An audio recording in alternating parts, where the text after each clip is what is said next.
quick quiz. What's the first word you think of when someone says dodo? If it's stupid, congratulations, you've been lied to for 400 years. Let's fix that. Our story doesn't start on some tropical island.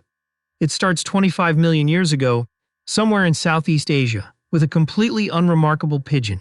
This pigeon could fly just fine. Nothing weird about it yet. Its descendants started island hopping, the way pigeons do, drifting further and further across the ocean generation after generation. About 12 million years ago, one branch of the family split off. One group landed on a tiny island called Rodrigues and eventually became a bird called the solitaire. The other group kept going and washed up on an island so remote it didn't even have a name yet. Today we call it Mauritius. And Mauritius had a very strange welcome gift waiting for them. No predators. None. Zero. Not a single thing on this island wanted to eat them. Imagine moving into a house with unlimited free food and discovering there are no locks on the doors because nobody's ever tried to break in. That's Mauritius for a pigeon. Now, evolution is basically the world's laziest accountant. If you're not using something, it gets cut from the budget. Wings cost energy to grow and carry around. Their entire purpose is escaping danger. No danger, no need for the expense. So over millions of years, the wings shrank. The body, meanwhile, got bigger. Why bigger? Because bulk meant fat reserves, and fat reserves meant surviving droughts, cyclones, and the occasional volcanic tantrum that this island liked to throw. Eventually, this bird couldn't fly at all. And here's the part people always skip. This wasn't the bird failing at life. This was the bird acing a very specific test, one where the final exam question was, how do you survive on this one island forever? And it got a perfect score for millions of years running. It outsurvived droughts.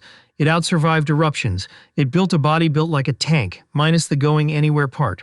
Even the fat and clumsy look, the one from every cartoon, turns out to be a bit of a myth too. Recent skeletal reconstructions suggest the real dodo was lean, active, and quick on its feet most of the year. It only bulked up seasonally, during breeding season, and unfortunately, that's exactly when a lot of early European artists happened to sketch it.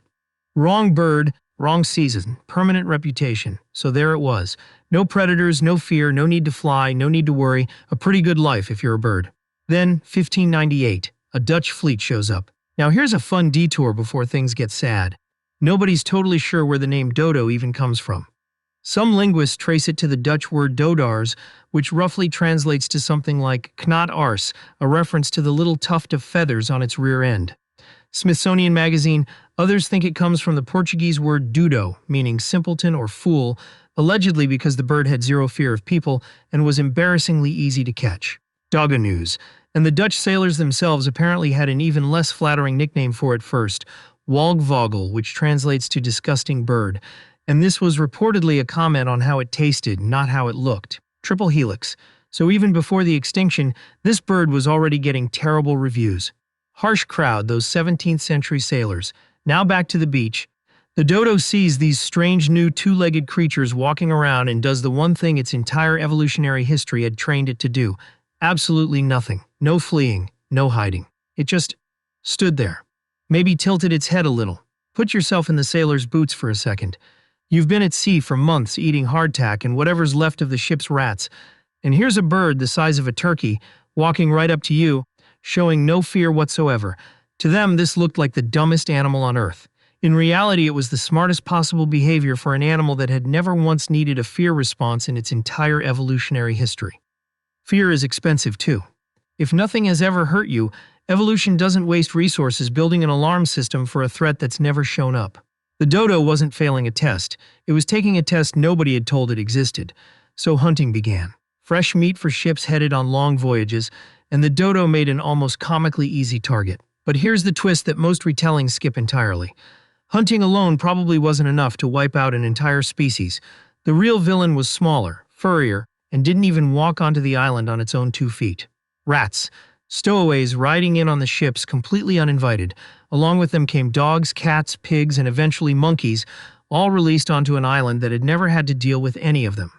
Here's why that mattered so much. The dodo nested on the ground because, remember, it couldn't fly. It laid exactly 1 egg at a time. 1. No backups.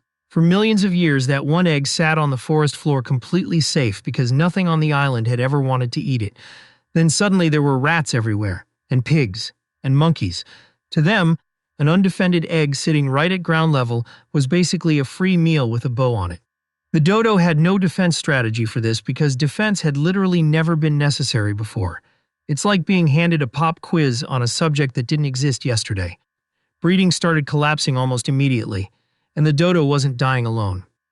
Roughly 100 other native species vanished from Mauritius during this same stretch of chaos. The forest itself took hits too. Settlers cleared trees for farmland and to repair their ships, shrinking the space where the dodo could feed and hide. Hunting, invasive predators, habitat loss, 3 separate disasters, all landing at once. A balance that had held rock steady for millions of years came apart in a matter of decades. Nobody agrees on the exact date of the very last dodo. Some records point to the 1660s. Others put it as late as the 1680s. What everyone does agree on is this. Less than 100 years after the first Dutch ship dropped anchor, the dodo was completely permanently gone, which brings us to a delicious irony. We know almost nothing solid about this bird, because it went extinct so early that modern science hadn't even invented proper methods for studying animals yet.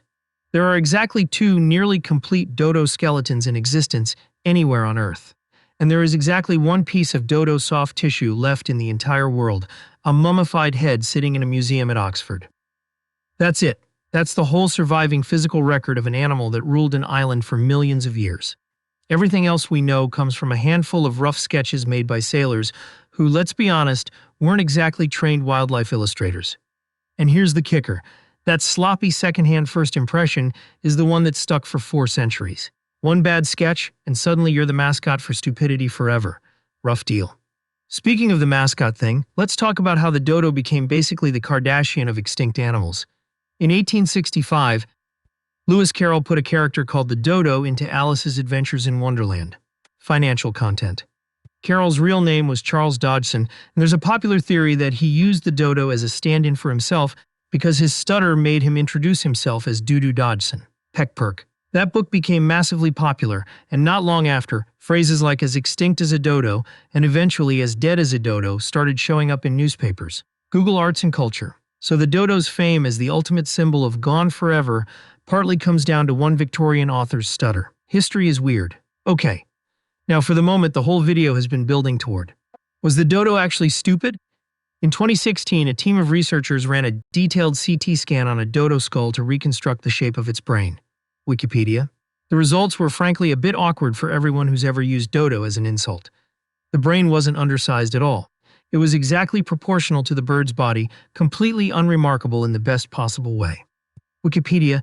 Even more interesting, the region of the brain responsible for smell was larger than average for a bird, likely an adaptation for sniffing out ripe fruit on the forest floor. Wikipedia, the lead researcher on the study, put it simply, by brain size, the dodo was about as intelligent as your average pigeon.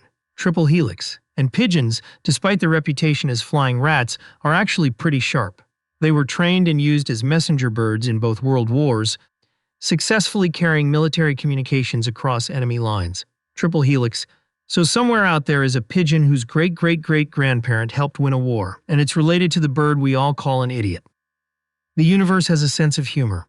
The dodo's brain was never the problem. The actual problem was a mismatch in speed. Fear of predators is a slow-cooked instinct. It usually takes tens of thousands of years of trial and error, generation after generation, to bake it into a species' behavior. Rats and pigs took over the entire island in a handful of years. The dodo simply wasn't given the time. Not because it couldn't learn. Because the syllabus changed overnight and the final exam was scheduled for the next morning. So here's where we land. The dodo wasn't wiped out by stupidity. It was wiped out by a survival strategy that had worked perfectly for millions of years, meeting a world that suddenly stopped playing by the old rules. And the ones who rewrote the rules were us.